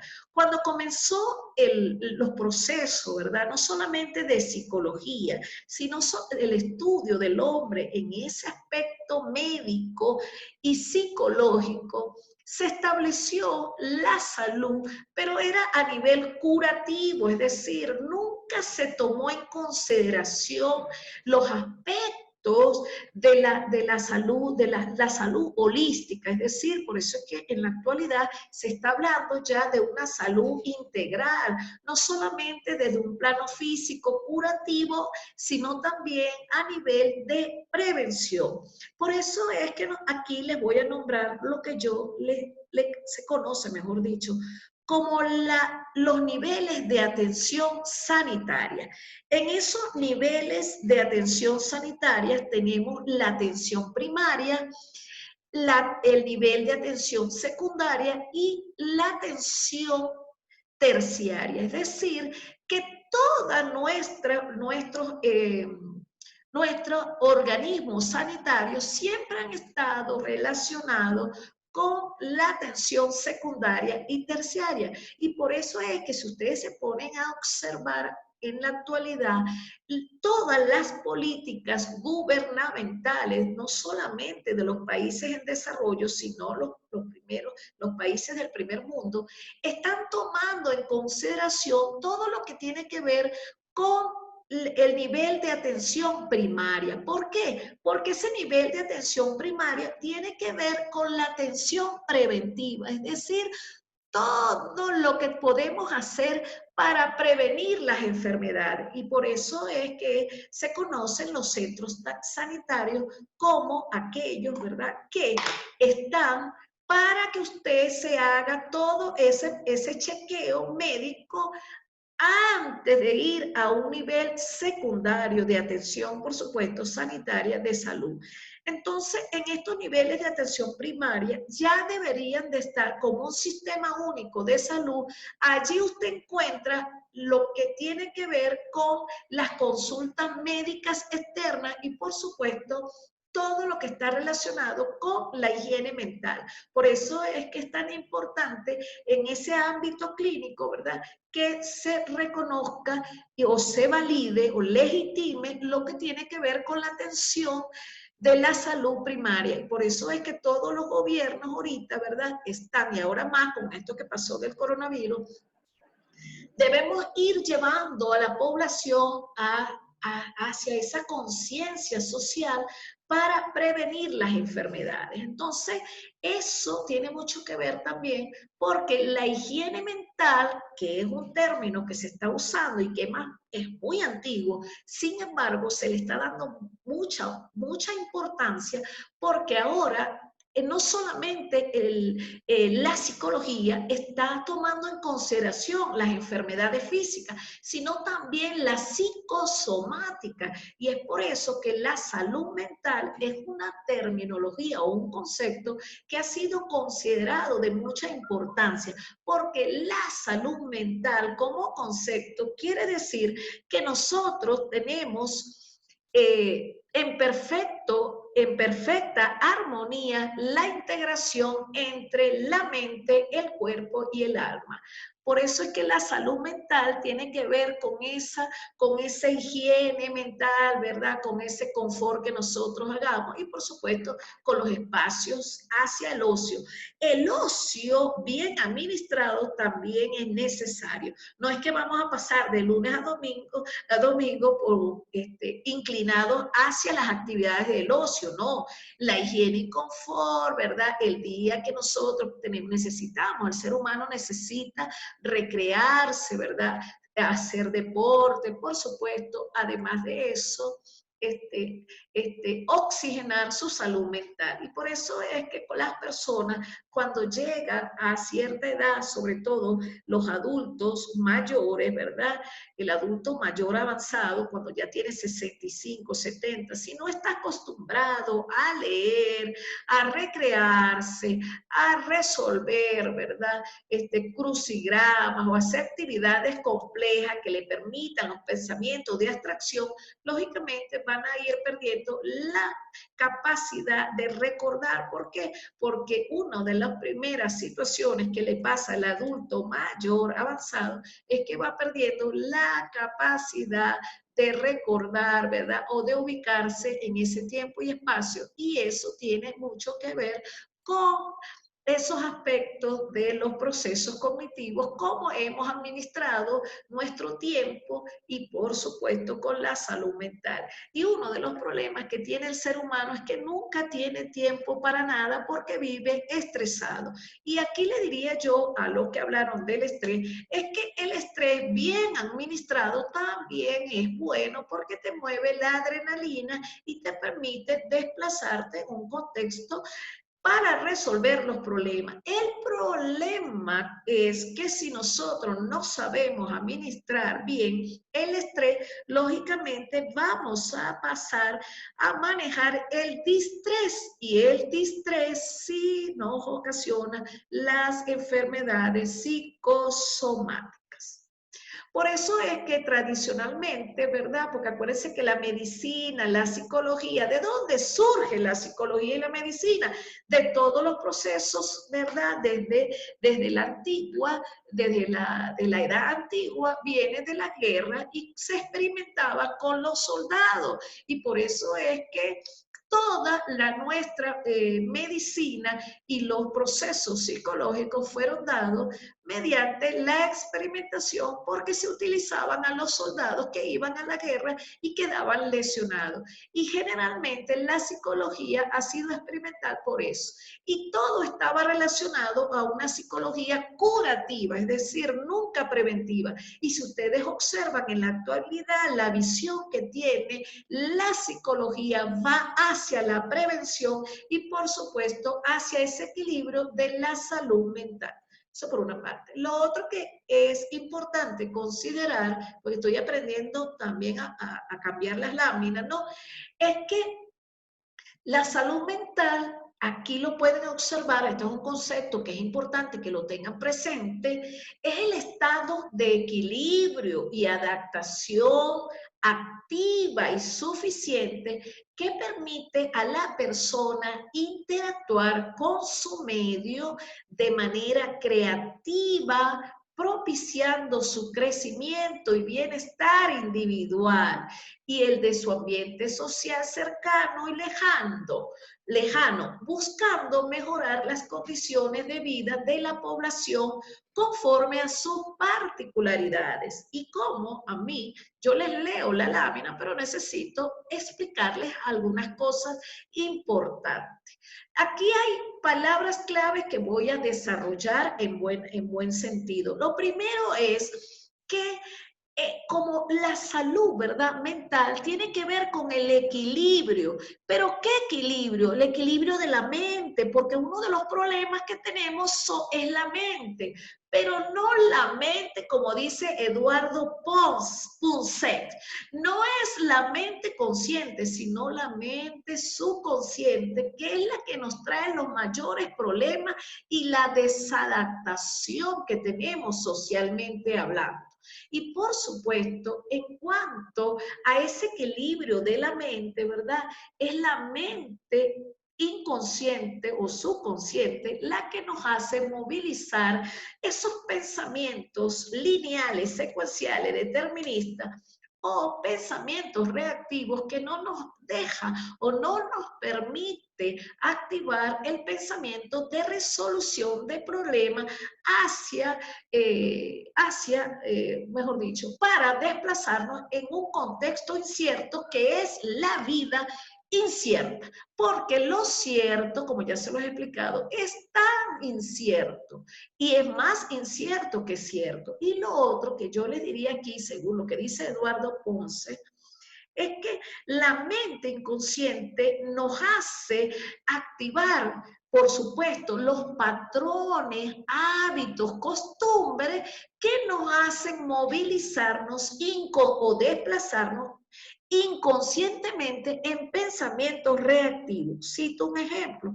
Obsérvense 24 horas o grábense para ver qué es lo que ustedes dicen en 24 horas que sea coherente o incoherente.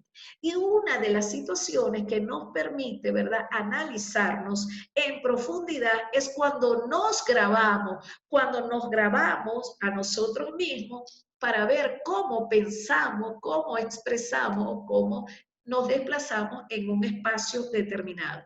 Aquí es importante también aclarar, como lo dicen muchos autores, que la salud mental, para nosotros tener salud mental, tenemos que ir en concordancia con lo que dice, en concordancia y en equilibrio con nuestros pensamientos, por supuesto, ideas, conceptos que expresamos, nuestro lenguaje corporal y, por supuesto, nuestro actuar. Porque generalmente el hombre camina contrario a lo que piensa y siente. Eso es importante que lo tengan también bien claro.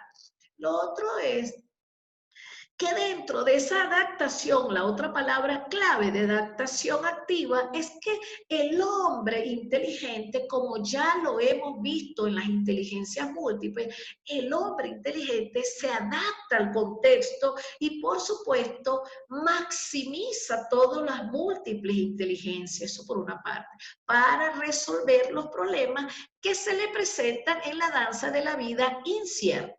Lo otro es que para nosotros actuar de manera creativa, jóvenes, tenemos que salir de la zona de confort. Y allí Eduardo también habla de la plasticidad cerebral. Y por eso es que cuando nosotros estamos desplazándonos en contextos conocidos y, por supuesto, en escenarios ciertos, todo es mecánico y está basado en patrones, en secuencia. Cuando nos mueve la zona de confort, es decir, que nos estamos frente a un desplazamiento incierto o algo desconocido, lógicamente allí activamos el comportamiento creativo y lógicamente actuamos a partir de lo desconocido para poder potenciar, ¿verdad?, algunos comportamientos que ni siquiera sabíamos que los teníamos. Por eso que el hombre cuando lo sacamos de la zona de confort, activa la inteligencia. Y así mismo lo decía Einstein, que él dice que en los momentos de crisis es cuando el hombre potencia sus vamos a llamarlo así, su mayor potenciación de creatividad. ¿Y por qué? Porque el hombre no sabe, no conoce la capacidad creativa que tiene, imaginaria y, por supuesto, de pensamiento, de resolución de problemas. Por eso es que cuando nosotros nos sacan de la zona de confort, nosotros podemos ser diferentes.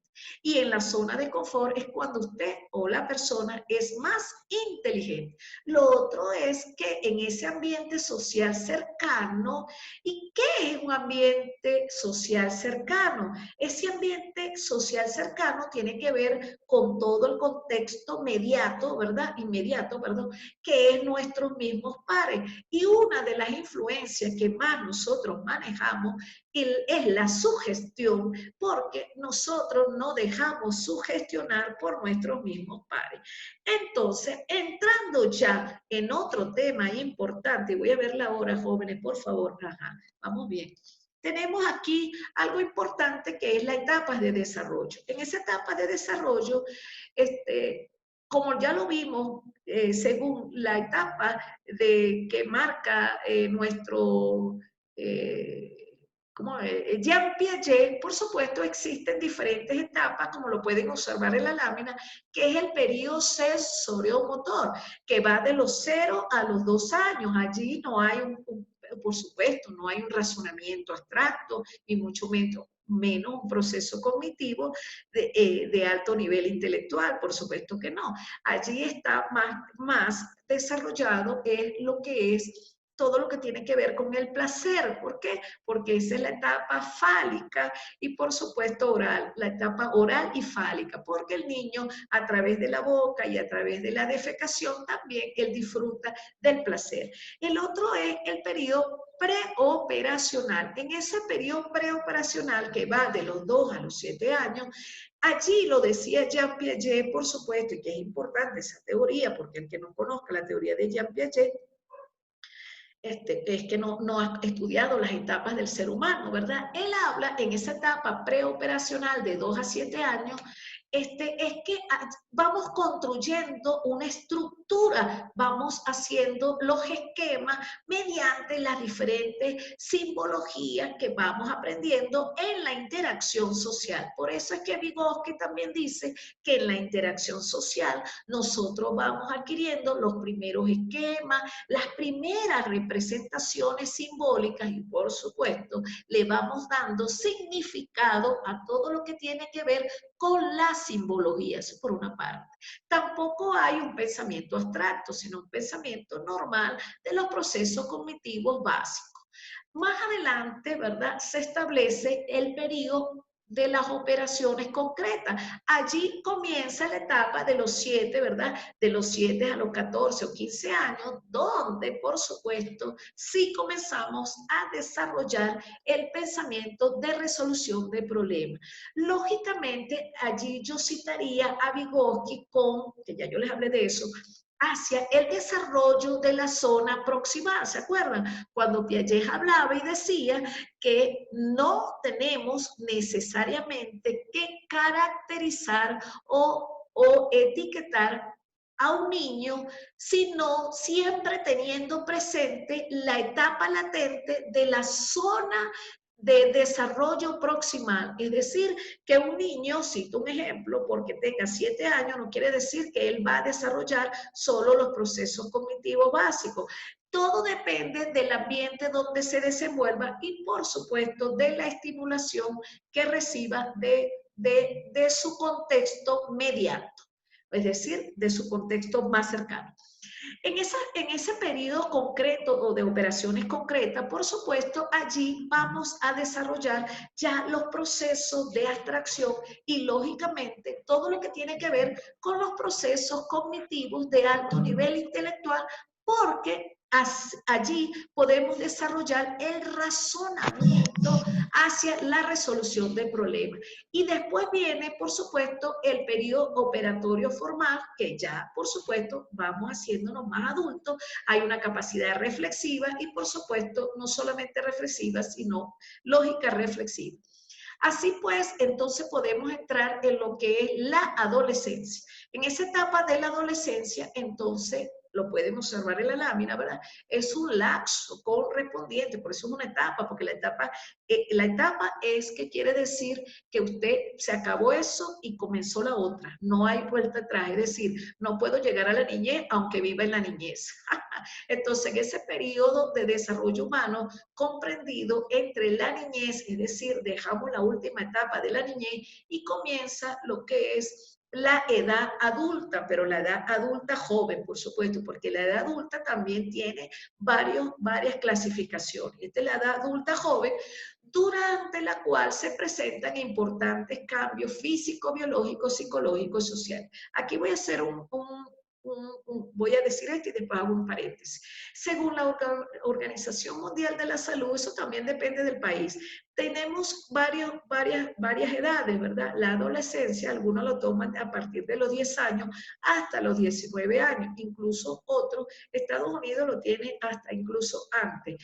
Y la adolescencia también comienza la inicial, a la pubertad, desde los 10 a los 15 años o de los 12 a los 15. Y la adolescencia tardía a partir de los 15 hasta los 19 años, incluso la escuela.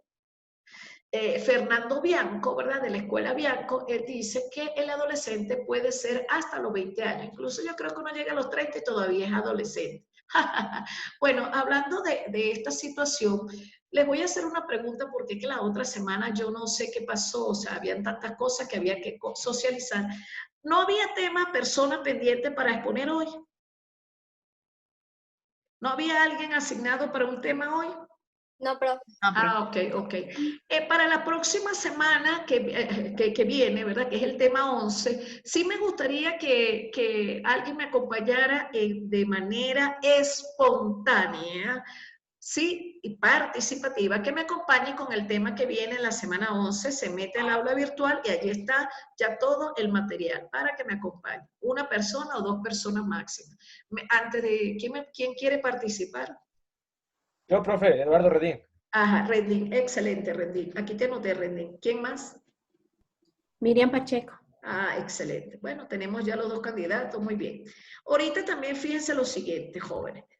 Como yo también estoy aprendiendo, ustedes saben que yo estoy formándome con ustedes y ustedes conmigo, en esta segunda evaluación, porque ustedes salieron excelentes, pero si alguien por X circunstancia no pudo participar en el foro o tuvo un problema con el cuestionario o X circunstancia en una tarea, yo voy a tomar en consideración las participaciones y antes de llegar al examen socializamos la nota para que tengan presente eso y los que participaron y tengan muy buen rendimiento en clase, yo lo voy a considerar para sumarle el puntaje final, ¿saben? Porque eso lo voy a considerar en este lapso.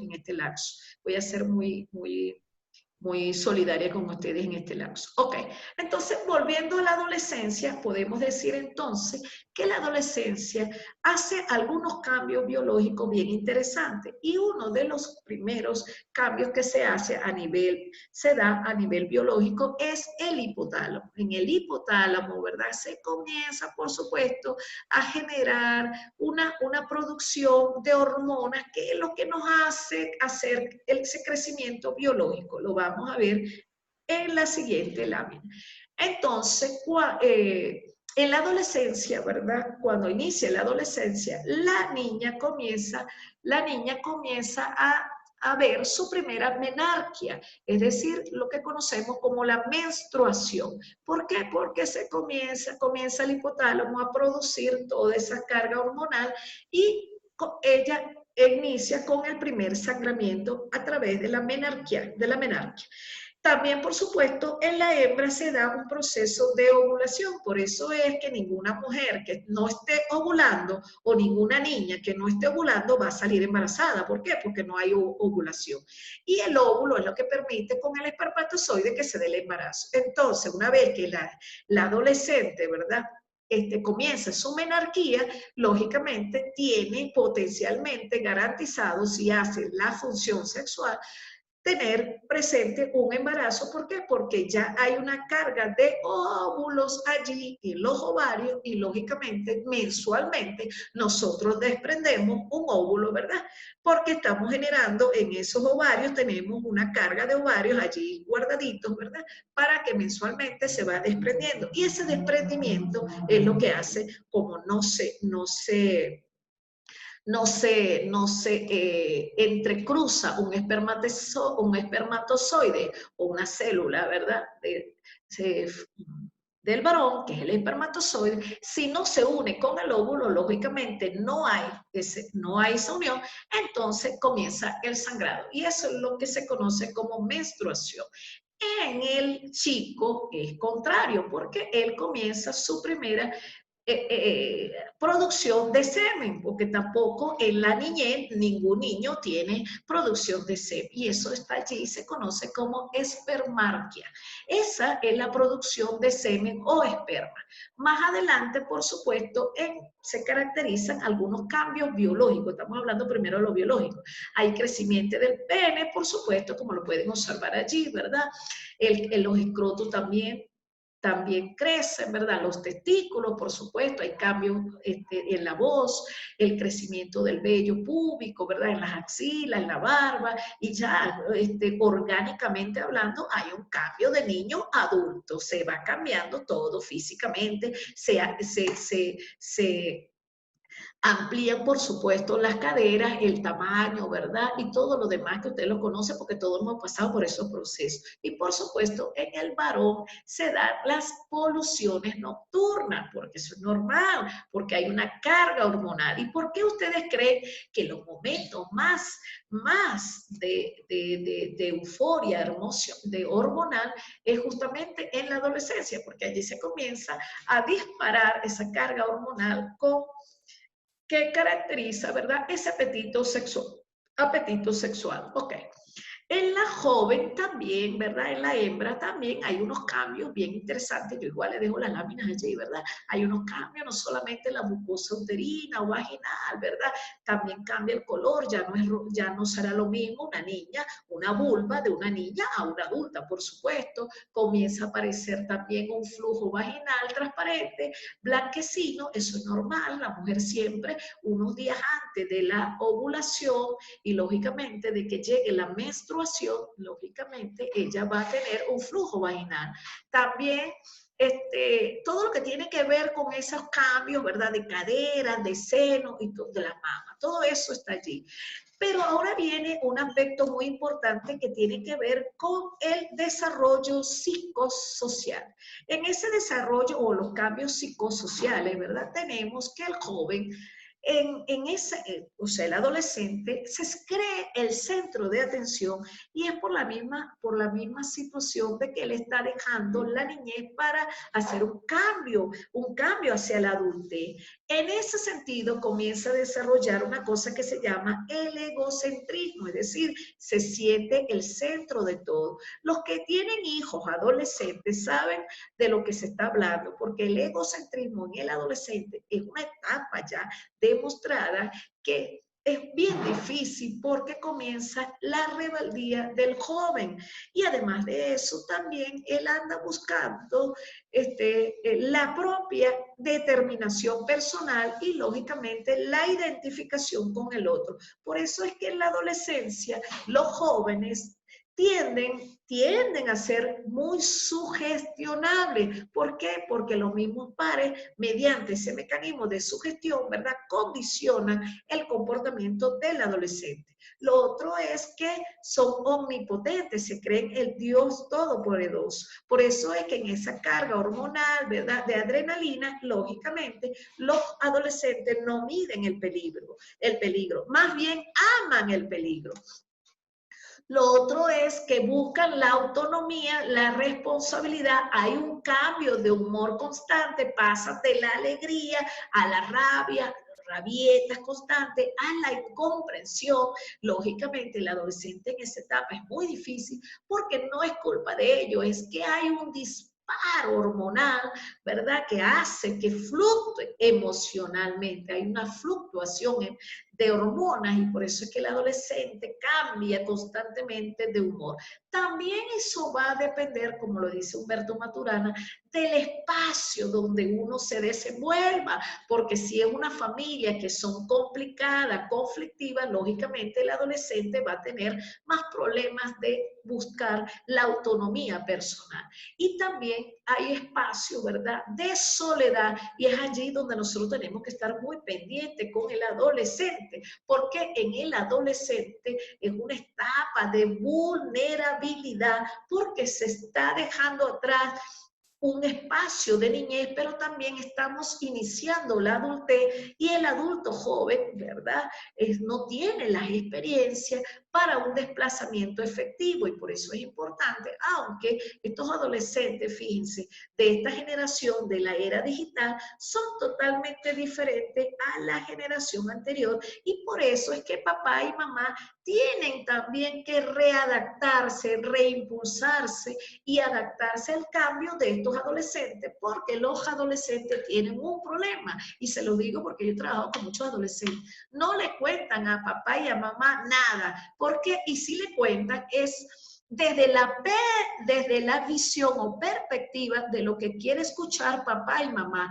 y no desde la afectividad del adolescente. ¿Por qué? Porque generalmente recuerden que es el adulto, el papá y mamá, en ese rol de papá y mamá en el adulto, que espera modelar la conducta, por supuesto, de este adolescente. Entonces, lógicamente va a haber un choque de emociones y para evitar los conflictos con papá y mamá, los adolescentes no tratan de comunicarse sinceramente hablando con papá y mamá. Eso por una parte. Y lo otro es que debemos ser muy vigilantes si tenemos hermanos adolescentes o hijos adolescentes, es que como hay un proceso de vulnerabilidad, tienen tres aspectos importantes que pueden fluctuar muy ocurre recurrentemente. ¿Cómo es? Son un blanco susceptible para contraer infecciones de transmisión sexual, para comenzar en el consumo de alcohol o de droga, y también, por supuesto, para ser sugestionables para incurrir en actos delictivos. Por eso es importante que el adolescente, ¿verdad?, tener un proceso de orientación, pero no, o de orientación psicológica y conductual, pero no con la intención de ese modelo, ¿verdad?, de prohibición de las cosas, sino a partir de un diálogo consensuado para que el adolescente o la adolescente pueda expresar su afectividad y sentimiento. Y lógicamente, como el adolescente o la adolescente se cree en el centro de atención de todos los procesos, también es un elemento de vulnerabilidad, porque hay muchos adultos que sugestionan a estos jóvenes. Y lo otro que yo le podría decir, y se lo digo por experiencia, que estos chicos se la pasan comunicándose con el internet y allí aprenden cosas que ni los papás se imaginan que ellos están revisando esos temas. Por eso es que nosotros, y uno de los temas tabú que se maneja en el hogar es lo que tiene que ver con la educación sexual y, por supuesto, con la sexualidad. Pero el problema no es con el chico, porque en el chico el papá abiertamente le habla al chico de su primera vez, pero no así con la chica, porque como venimos de una cultura patriarca donde la figura de la mujer es que debe llegar virgen al matrimonio, allí empieza el dilema discursivo de papá y mamá cuando la joven va a tener su primera experiencia sexual.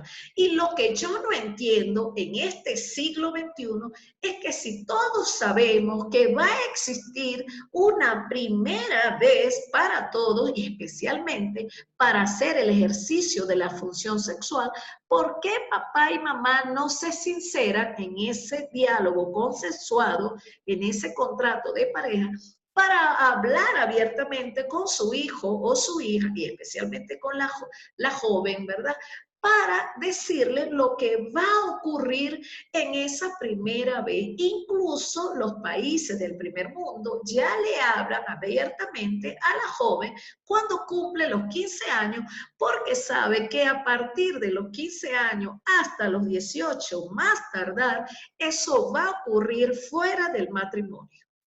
Es la reflexión que yo dejo allí. Incluso como estamos en la era digital, lógicamente ya 15 años es tardío, porque muchas jóvenes a los 12 años ya han tenido su primera experiencia sexual. Y eso no se lo dicen a papá y a mamá. Así de sencillo. Y otra de las situaciones es que las jóvenes en esa edad, pues estamos hablando de las jóvenes, no del joven, pero eso es común en el patrón del varón, que es que la hembra, cuando llega a esa primera vez, cuando lo hace, es porque no había la intencionalidad de hacerlo, porque se dejó llevar, ¿verdad?, por la sugestión de sus mismos padres o por el novio. Lo otro que yo le diría allí también, ¿verdad? Por eso es que cuando ellos tratan de tener esa autonomía personal, allí hay un problema, porque no están todavía en ese proceso de razonamiento.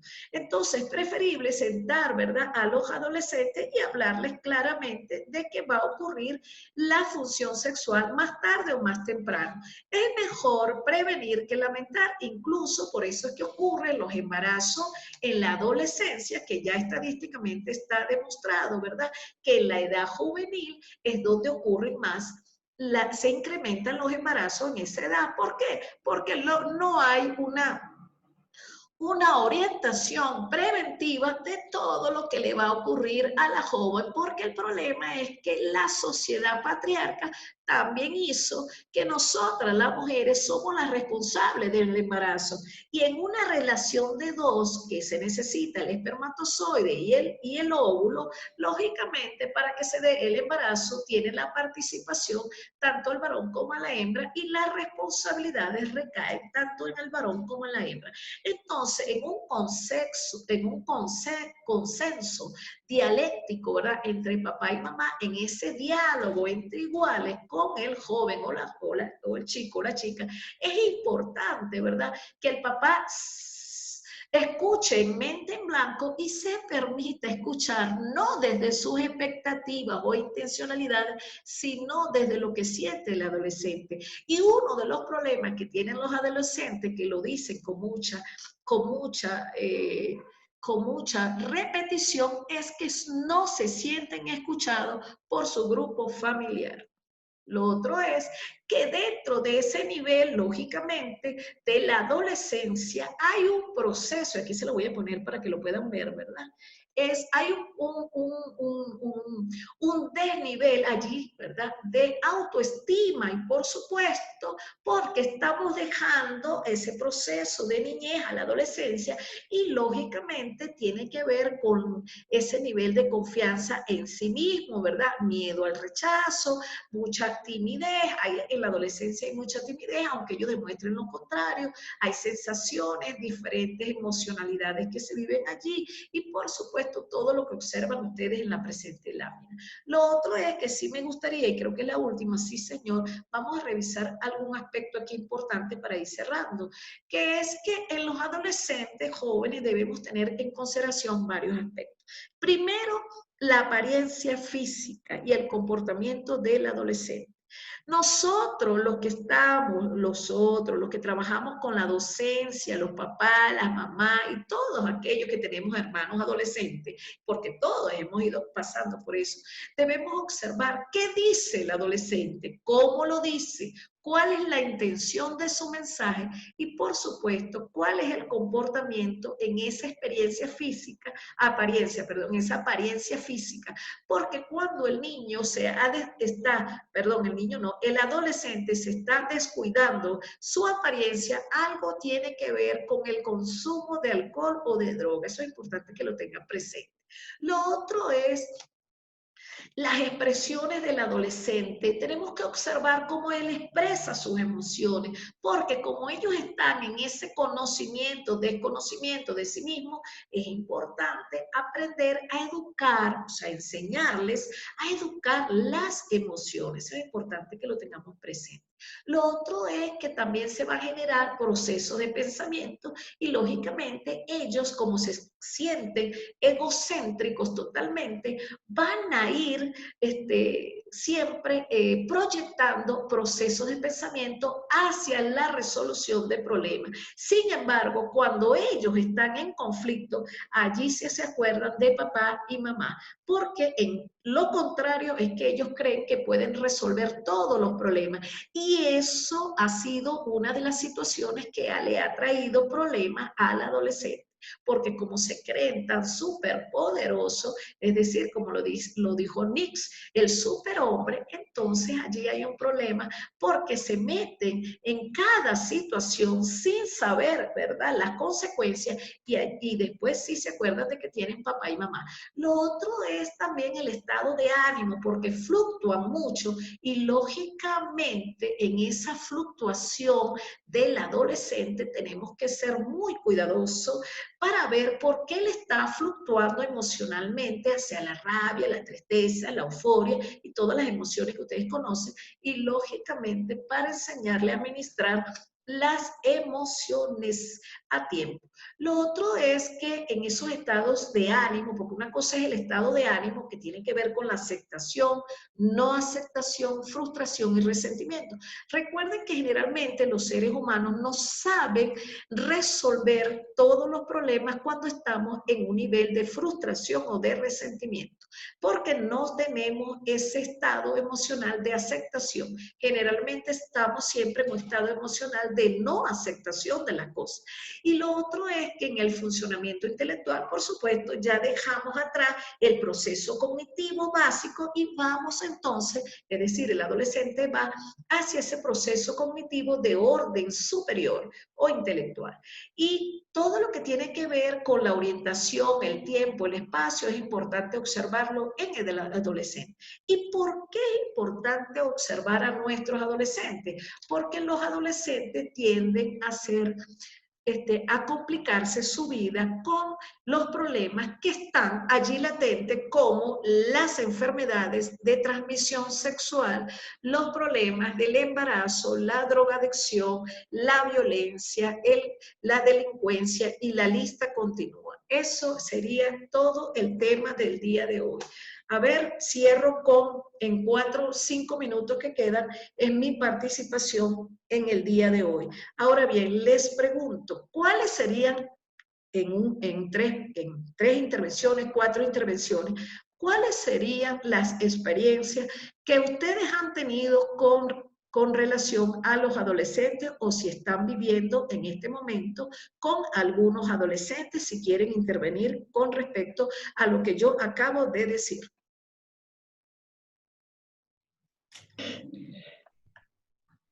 Sí, profe, yo tengo una hija de 12 años y está iniciando bueno, hace rato ya inició la adolescencia y sí tienen comportamientos distintos a la niñez, quieren ser independientes, quieren comprobar que lo que uno les dice es verdad.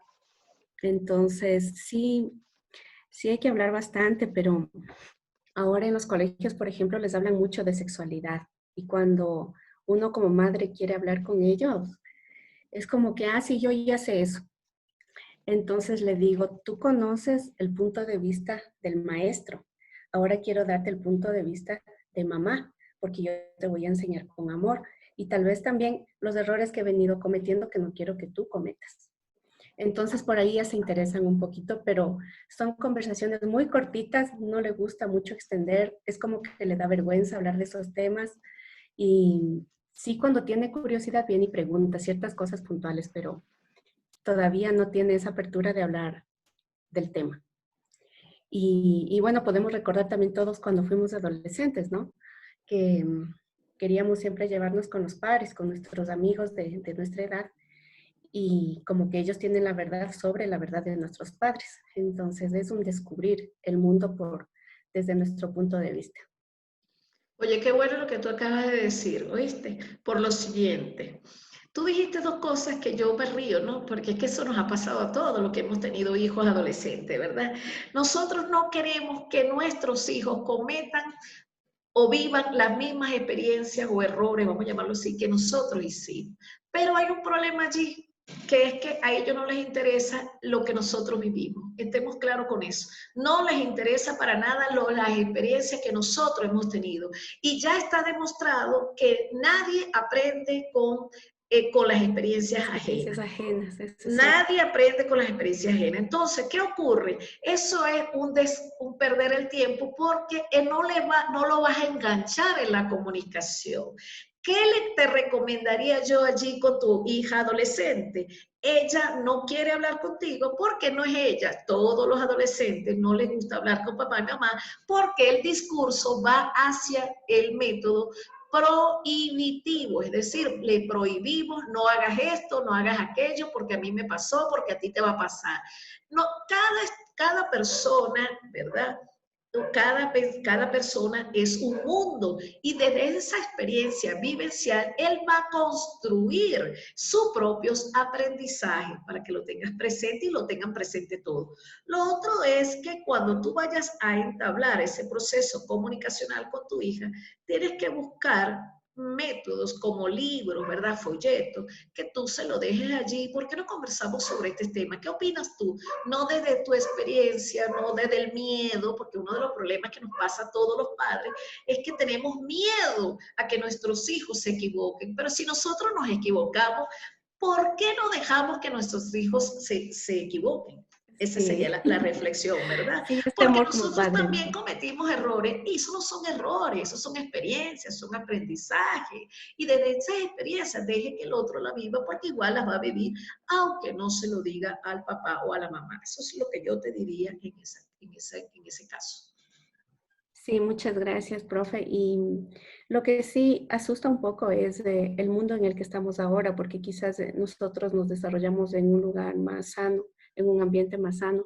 Ahora lo que yo trato de prevenirle mucho es, por ejemplo, en el Internet, que trate de ver cosas de acuerdo a su edad, porque de pronto se abren cosas que hasta uno como adulto son fuertes. Entonces le digo, trata de medir lo que ves y si sale algo que no es apropiado para tu edad, entonces trata de buscar otra cosa por ahí, pero bueno, siempre buscarán experimentar, eso sí es cierto. Lo otro que yo te diría también, ¿verdad? Todo, pues, porque claro, tú es la que estás hablando, pero yo se los doy en recomendación a todos. Tú dices otra cosa muy importante. El mundo digital, la era digital, el Internet no ha abierto no solamente una ventana, sino un contexto global donde todo está conectado y todo se está vivenciando muy rápidamente. ¿Qué hacer frente a ese bombardeo de información que da Internet, verdad? Bueno, precisamente una de las situaciones es, sí debe haber un control por parte de papá y mamá, porque lógicamente el Internet tiene información que no está adaptada a las diferentes etapas del niño o del adolescente. Entonces, papá y mamá sí tienen que ser vigilantes, pero no vigilantes castigadores, sino orientadores, porque si no, el chico lo va a hacer a escondida, igual, y como hay muchos cybers, lógicamente lo va a hacer en escuela o en otra parte. Lo otro que yo le recomiendo a todos los que hemos sido adolescentes, y no dejamos de ser adolescentes, ¿verdad? Es que busquemos el sentido de la fe. Cuando nosotros como familia, ¿verdad? Allí están los valores familiares, de integración y el sentido de la fe, asistir a un culto, eso es importante, mientras el chico sea niño y adolescente. ¿Y cuál ha sido uno de los problemas que todos los padres hemos tenido en general? Es que queremos hablar con nuestros adolescentes cuando nunca tuvimos tiempo para hablar con ellos en la niñez. En la niñez, en esa niñez de los 2 hasta los 10, 11, 12 años, allí es donde nosotros tenemos que ser el mejor amigo de nuestros hijos para que ellos sientan la confianza y se identifiquen con nosotros. Si nunca le prestamos en ningún momento atención comunicacional o afectiva a nuestros niños, tampoco lo vamos a lograr en la adolescencia porque a ellos no les interesa, aunque no nos lo digan de frente. Así es, y de niños reciben todo, nos ven como sus héroes. Así es. Es la época adecuada. Lo que sí aprovecho, por ejemplo, ahora es en las películas. Viendo las películas, entonces ahí se puede conversar un poquito más de las relaciones entre los chicos, de si pelearon, les engañaron, ese tipo de temas se puede abordar. Lo que sí tenemos que hacer con todos los adolescentes es que se encuentren, ¿verdad?, en esa identidad de identificación con ellos mismos y potenciar en ellos la alta autoestima mediante la valoración personal. En la semana que viene voy a tratar de buscar una lámina, fue que hoy se me perdió, no sé, no la encontré, pero es bien interesante sobre la autoestima. Bueno, jóvenes, llegó el momento de despedirnos porque es... Y de una vez aprovecho preguntándole sobre lo que vamos a tratar la próxima semana con Eduardo. ¿Qué tema sería? El tema en la semana 11. Ahorita no recuerdo de verdad porque he hecho todas las aulas y estoy full de información en este cerebro.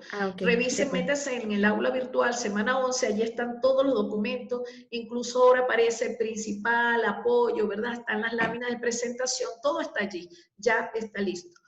Ah, no, en la semana 11, perdón, mentira, mira, menos mal que me estás preguntando. En la semana 11 yo no la he hecho, es la única que me falta en el NAT. Yo lo voy a hacer esta tarde, al terminar ahorita, dentro de un rato voy a comenzar. Entonces, mañana te puedes meter tú y Randy para que revisen ya la semana 11 que la tenemos lista. Yo ahorita la voy a hacer. Así. De acuerdo. ¿Sí? Ya, gracias, profe. Sí. Bueno, jóvenes, llegó el momento de despedirnos, no sin antes decirles que estudien bastante. Nos vemos en la próxima clase. Que tengan un feliz fin de semana. Gracias, profe. Gracias, profe. Buena tarde. Hasta luego. Gracias. Igual. Hasta luego, profe.